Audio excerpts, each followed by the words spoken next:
Hi there, I'm your host Clive Serkin, and welcome to the Unstuck podcast, where we're on a journey to help you get control of your work environment, get yourself unstuck, and perform to your full potential.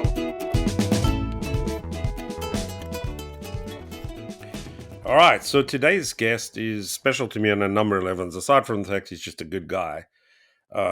More important to that, selfishly, is he's found a way to disrupt a category that I'm entirely in love with, which is beer. So please welcome my friend Dane Abel. Hello. Hey, my friend, how are you? Good to have you on the podcast. Normally I start at the beginning and end in the end, but I think with you, let's start at the end. So you are the co-founder with Jordan Radke of Pilot Project. In my mind, one of the most exciting disruptor models that I've seen in a long time. Very excited about it. And you guys have found an innovative way to reframe how beer, and we'll talk about, I'm using the word beer loosely because I think you've redefined malt beverages, but you've conceived of a way to disrupt and innovate and bring new brands to market. And I'd love you to talk about the idea of the Pilot Project, how it started. I know, you had a journey from music to beer, and there's an interesting insight there. But talk about how it came to being, why you started this thing, and what was the intent. I think to kind of jump around or Tarantino the story a little bit, the impetus for coming up with something like this was really tied to the fact that the fermented malt beverage industry, which is the beer industry encased, is a really creative industry. But it's difficult to support creativity without resources because very seldom does the two, find easy marriage. So it really came out of, honestly, I was a musician, and I won't touch on that too intimately right now, but I was a musician, and as a musician, I had this host of resources available to me to record an album, to tour, to sell my music. And my co-founder Jordan and I, who I've known since I was 5, began homebrewing in my garage. The whole cliche story, but really in going through that process, discovered how creative the brewing industry could be. Not that it necessarily was, but how creative it could be. And in that exploration, really said, like, well, okay, what happens in industries that find creativity, find innovation? How do you instigate that? And what then? Generally speaking, one of the best ways to do it is to lower the barrier, right? You mean lower the barrier to entry? Lower the barrier to entry, and to do that is to create resources so that the people, the true creatives in any one industry, have almost a frictionless entrance into it. And so Jordan and I said, well, hey, let's create basically a system that lowers the barrier to entry to the fermented malt beverage industry, or the beer industry, if you will, so that we can kind of act as a catalyst for the creativity that's probably being unrealized, that we don't think is being realized. Fast forward, a handful of years, understanding a lot of the legal nuances, the accounting, the business development, and honestly, the 3-tier system, which is the sort of legal construct of how a product can be produced and then enjoyed in the hands of a consumer. After going through all of that, really figured out that there was a pretty clean way for us to launch a brewery incubator that would allow us to audition ideas, business plans, products, all of the, Shark Tank style approaches to launching a business, test it in a facility that has direct to consumer exposure, i.e. a tasting room, and then scale it by the merit of a really nice flow into self-distribution, or basically the ability to control the entire supply chain for any one brand. Right. And that's a really overly convoluted way of saying we basically brought in 3 different platforms that allowed that frictionless go-to-market entry for any of the brands that we were working with. Right. I think it's incredibly simple. I mean, I recall when I first met you and you talked about this concept, you used the analogy you talked about early on, which is if you're a musician and you want to cut an album, you go and record, you go and book studio time. But if you're a creative brewer, before Pilot Project, there wasn't this notion of being able to go and book, if you will, studio time, as in brewing time. No, And with you really have to basically create or build your own recording studio. So if right, you talk about in lower, less expensive markets, that might take $1 million. In Chicago, New York, LA, Miami, these like culturally rich areas, that could be anywhere between $2 and $5 million. And the thought that a creative is going to just have the pocket change to get that up and running, it seems crazy. And then never mind all the other components that are tied to launching a business in such a confusing industry like this one, is the legal nuances, the compliance, everything that's tied to all of the liability that these brands hold. um, we wanted to be able to find a way to mitigate that risk. got it. So, and you talked about having auditions. So you literally audition creators, brewers. I recall, if I have my facts correct, if not the first one of the first brands that you helped get on the road was Luna Bay, and that was like rocket ship. So we're talking like 2018, if I remember correctly. This brand takes off, women owned, just unbelievable success. Since then, we'll talk about COVID in a while, but since then, you've brought to market, I don't know what, 13, 15, somewhere around there kind of brands. So 13 brands, yep. how many? 13, yep. 13. So how do you think, like when you auditioning, what are you thinking about? Because as I understand it, of those 13, at least five are women owned. One of them is a black owned brewery, one of only two that are out there. So obviously that's a factor for you as you think about who you're going to support. But how do you think about it when you being when they auditioning? Like, what are you looking for? So what's really cool about this audition process, and honestly just about the fact that we're lowering the barrier to entry, is this happened in every industry that I've every business that I've been involved in that focused on decentralization, is when you take that barrier away, you inherently, or organically, begin sourcing opportunities from all over the innovative and diversity spectrum. So the process, for all of that is fairly straightforward. To continue using music analogies, it's basically an American Idol audition. Right. uh, you apply through an online form, you give us your elevator pitch, and then, if you were one of the 13 we've chosen, then you were one of 13 out of about 450 now that have auditioned, in some form or fashion. And you're bringing to us hopefully a really innovative idea, whether it's fully fleshed out, fully baked or not. The concept is there. For the likes of Luna Bay, they had this incredible culture that they had cultivated. The culture that goes into making hard kombucha, basically like the brain or the Yep. essence, terroir. Um, and then the two founders, Bridget and Claire, had this really captivating way of how they wanted to approach the Illinois market, and then inevitably just scale as quickly as possible. That was compelling to us. But to answer your question, when you look at the list of 450 brands that have in essence applied to work with the incubator, is, I don't have the exact stats, but I would venture to guess about a third of them are probably women led. I would say without question, half of them are basically non-white male.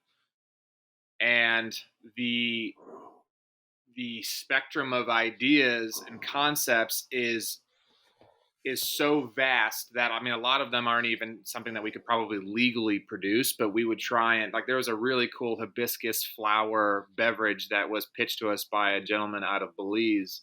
But it ultimately was determined that the hibiscus flower in isolation was considered a fruit, and thus it would be a wine, so we couldn't actually produce it. But there was, we almost reactively or organically are pitched all of these different concepts in a pretty ongoing, consistent clip. It's incredible. And the other thing is, when I walked into Pilot Project on Milwaukee Avenue. By the way, if you haven't been there, get your ass over there.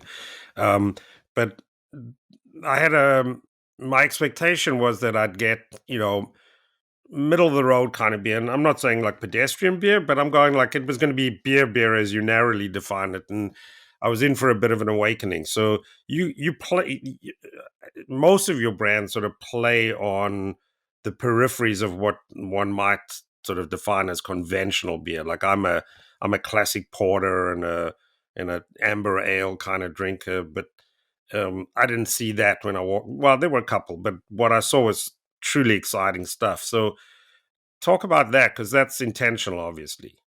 Yeah, I mean, without question, I think you don't really innovate from the top, right? You innovate from the bottom. And so when we think about the concepts that are going to, turn heads or tilt heads, um, is it has to be something entirely unique, or it has to be something that is a different take on what has already been done. Even with what is fascinating right now is in within the beer landscape, specifically, as traditional styles aren't actually that common anymore. And so when we had someone pitch us, I just want straight shots up home plate. I want to make the purest product with the cleanest grain. And that was actually really attractive to us because that almost felt like innovation all over again. But then we've had brands pitch beer wine hybrids. We've had, two hard kombucha brands launch here. We've had an all sour, wild fermented brand. And when people come to us with these ideas, we know that over time they will have to be sculpted to be, scalable or more broadly approachable. But what better of an environment to actually run R&D, because these are not bad products, as you said. They're not middle of the road. They're wildly intricate, really interesting sensory experiences that we get to speak to a very open-minded audience in the pilot project tasting room. And then as we refine those recipes from fairly anecdotal feedback but also pretty rich sales data, we get to then say, okay, so we started with something crazy that, kind of the early adopter 10% of the population can align with, but now let's hone it and get it to have that, you know potentially broader appeal. Now, some people have turned their cheek to that and said, no, I want to stay crazy. And that's great, because if that's their business goal, is to just have something extremely nuanced that might not be as generally approachable, cool. Like that, we're not trying to craft their path for them. But what ultimately does come out of this is, okay, we understand where we started. Now let's work towards something Can't. that can really build a Uh, business. so you don't want to dumb it down in the service of scale, but you want to stay true to the concept, but open the aperture a little bit in terms of appeal. And I think that what's cool about that is that's what happens with any type of innovation as you Yep. scale, right? You start small and grow it and make it more approachable. And so that's really what happens. But for the brands and the consumers, they all get to be a part of that test market in our tasting room. Right. And the thing for me, there's a lot of pieces to this puzzle, obviously, but at the heart of it is something that's sort of near and dear to me because, I a good part of my career has been working to help companies sort of think about innovation, and the holy grail for large CPG companies, large bev companies, is sort of finding a way to transform the innovation program. And I haven't yet met a CEO or a board who's sort of saying, help us with our innovation. Um, and we could spend 2 hours talking about why they're struggling, but at the heart of it, in my view, and I have very strong views on this, is the way they test. Um, the way companies test innovation is so absurd, artificial, and not projecting. Or at best, and at worst, it sort of forces you to dumb down an idea and ultimately to fail. And extraordinary amounts of money are brought into it, and yet the answer is like hiding in plain sight, which is what you're doing, which is transactional learning, as in run the liquid through the taps, have people put their hand in their pocket, and if they come back and buy it again, there's no truer way to test a piece of innovation by asking them if they'll buy it and buy it again in a normal setting. And the tap room is that. Right. I mean, it's so fundamental, and I wonder why. And you clean because you didn't grow up like I did in the conventional sort of large fortune 100, 500 CPG companies. But I wonder why people drive past that obvious thing of transactional learning is probably the cleanest, truest way to get a sense of your innovation. I always think back. I mean, I was in the corporate world prior to Pilot Project, and I remember like coming up with these different campaigns and figuring out how we wanted to test this campaign with this market, and ultimately, all that we would do is sort of stack the deck in our favor so that we wouldn't have to do it over again, Yeah. which was ludicrous. But then I think about that application to Pilot Project, and um, Pepsi just released the Mountain Dew, the hard Mountain Dew, right? What would have in a world where we're talking about ready to drink cocktails and hard seltzers and hard kombucha and beer all in the same sentence, is how cool would it have been 3 weeks or 3 months into product development for Pepsi to not tell anyone what their product is, put it on one of our taps without any knowledge that this was Pepsi, that this was some type of like corporate innovation, and just see how people respond to it. One of the clearest ways, as you said, of the transactional research to actually know, is this something that's going to translate, whether people get to pull from their own nostalgia or not, is they would have seen, hey, this product works or it doesn't. Now, I haven't seen the data, so I can't validate whether the product is doing well or not. But I think that that's a really cool way that brands could actually think about innovation. No doubt in my mind. I mean, as you know, I've been beating the drum that if I was one of the major brewers or any of the RTD players, I'd be knocking on your door, sort of trying to rent a tap. And I know there's a limited amount of taps. Speaking of which, um, I'd say the last 10 years, craft brewing, and maybe more than 10 years, but let's say for the sake of argument, the last 10 years there's been a lot of new craft brewing happening, a lot of places opening up in most cities, Chicago not the least of which, and it's exciting. What do you say to the person who says, "Holy shit, we got enough"? Like at some point, enough is enough. The world doesn't need another craft brewer. Um, how do you look at that? So I think that what's interesting about what we're seeing, again, over the last 10 years, sure, but then even really just the last two, is there is some consolidation happening, some very real consolidation happening in the industry, which is good and that's healthy. That's what's supposed to happen, right? Um, but when people have this perception of saturation, I always think about the fact that you identify beer or alcoholic beverages as being, one of three things: a spirit, a wine, or a beer. And what's happening now is there are over 250 breweries in the Chicagoland area where I'm based. Uh, if we all of a sudden start calling fallacy to what beer is, we're going to start redefining that landscape. And so, sure, of those 250 brands, that might constrict a little bit.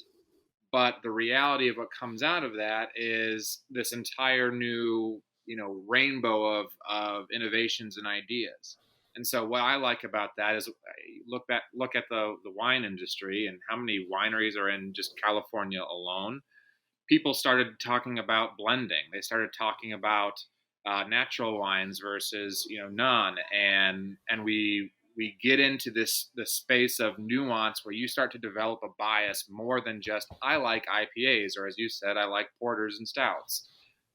We're starting to create something a little different. And where I think that you're going to start seeing that is in this industry, there is very little brand loyalty.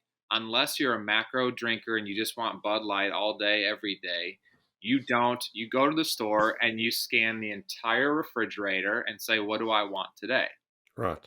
What And colors?" for what occasion and what I'm trying to get to. Exactly. And what I think is going to come out of this is from an experience standpoint, you're still going to do that because you're going to want to expand, just your understanding of this industry. But you're also going to start having branding biases. And that's just going to happen out of the merit of, hey, this particular brand works and slightly more niche potentially, but this brand speaks more to my personal preferences. Where do we see that? We see that all over. Think about music. Think about what YouTube did for video content.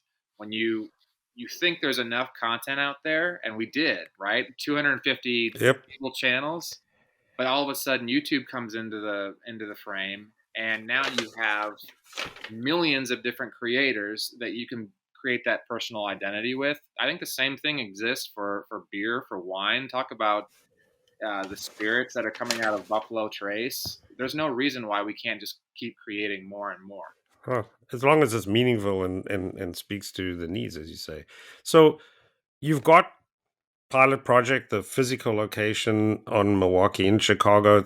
You got the brewing facility and the tap room and the outdoor patio and all that. What's next? What's on the cards? Because I know you have a pretty ambitious picture of what success looks like in the potential destination. Absolutely. So we're keen to build a like craft brewers network. Um, when we work with these breweries out of our humble Chicago location, we are a lead generator, right? So we talk about marketing funnels. We're the top of the funnel. Our goal to go forward is to not just create these lead generations, but also create sustainability for these businesses and to be able to start picking out creatives from around the globe. So, in the immediate, we're actually in the process of fundraising for a much larger production facility that will allow us to, cultivate these brands in our Logan Square location and then scale them internationally out of this next production facility. And from there comes, okay, let's find all these culturally rich premium markets around the world that can help instigate again innovation and more open-minded thinking in this industry. So we talk about the LAs, the Miamis, but we also talk about Tokyo, we talk about London, and these other really interesting markets that could fuel kind of a resurgence of innovation in a moderately antiquated industry. That's So it's sort of two dimensional. It's like one is open doorways to talent in the markets where you think that talent resides, so you can capture the thinking and the ideas and test it in the tap room. And then second dimension is build scale production because you reached a point of maturity where brands are outgrowing because of the success you're creating, the small scale production you have in the tap rooms. yeah, we get to play the role of tastemaker and catalyst with respect to any of these baby brands that we launch, and so we need to have sort of a frictionless growth trajectory to take you from your infancy to national or global scale, whatever your personal aspirations may be. We should have the entire supply chain established so that you can do that in a fairly straightforward way. Now, there's a lot of nuance in this industry that would preclude someone from being able to do that independently, like building partnerships with distributors or uh, building partnerships with manufacturing facilities and everything that's tied to, again, the legal components of this. And so we have to piecemeal this expansion that way just so that we do it intelligently. But the writing's on the wall that this is an unnecessary piece for innovating. And I almost call it like purpose driven innovation, because by lowering this barrier and having the ability to now introduce, not just more people, but more cultures to what is perceived as the American craft brewery industry is pretty important. And you mentioned early on that you're doing is it a Series A raise Is I that think it would closed? technically Is be it considered a seed round in a sense, but yes, it is a raise to basically cover the purchase of a much larger production facility. scalpel? And that round's closed, or people listening can knock on your door?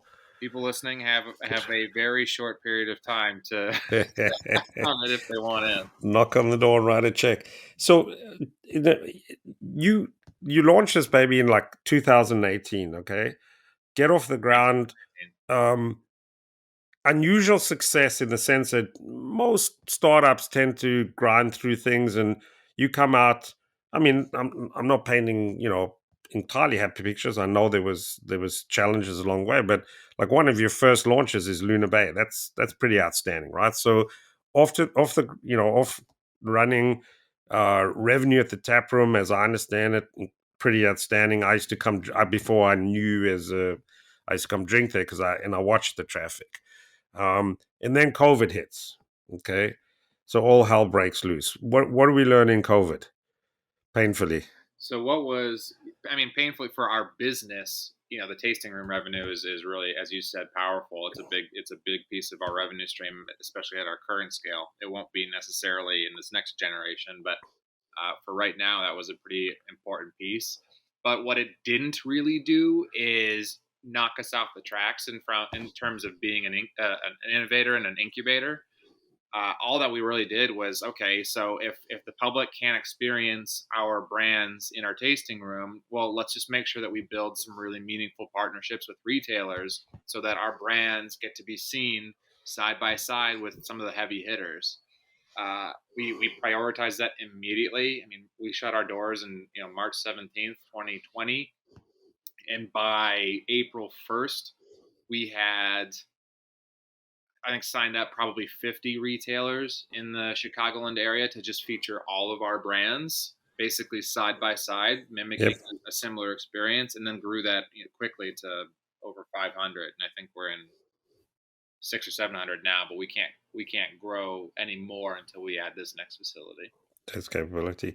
So as I said, we don't have a ton more time, but we started at the end. But I want to go back because you alluded to this. So you're a musician, had aspirations to perform, do the California thing, and I don't recall whether that was before or after you went to Wisconsin Business School, but so and then you figured out that maybe you need to actually earn some money, and so you go work for CAA, and from CAA to YouTube, and then Reverb, and probably one or two I've missed along the way. Just talk about what shaped decision making as you move from one company to another, and how strategic it was versus circumstantial, and give a sense of the journey, because I'm always curious, like why people make the choices they make and how it led to the next lily pad that got you to the where you are now. Yeah, no, absolutely. I mean, I left Wisconsin Business School and moved to LA with a creative idea, right? But I was always rooted in logic and math and understanding of strategy and how to build, right?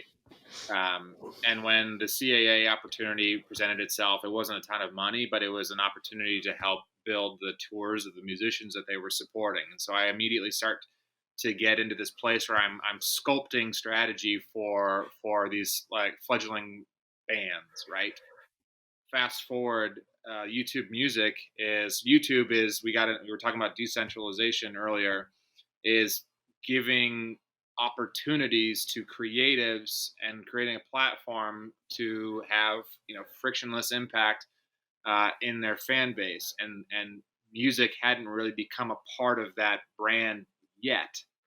So coming in and getting involved there, and again developing an emerging artist program to allow these brands to grow, I saw the power of decentralization in an extremely real scale. We reached the 1 billion daily active users and all that fun stuff while I was at YouTube.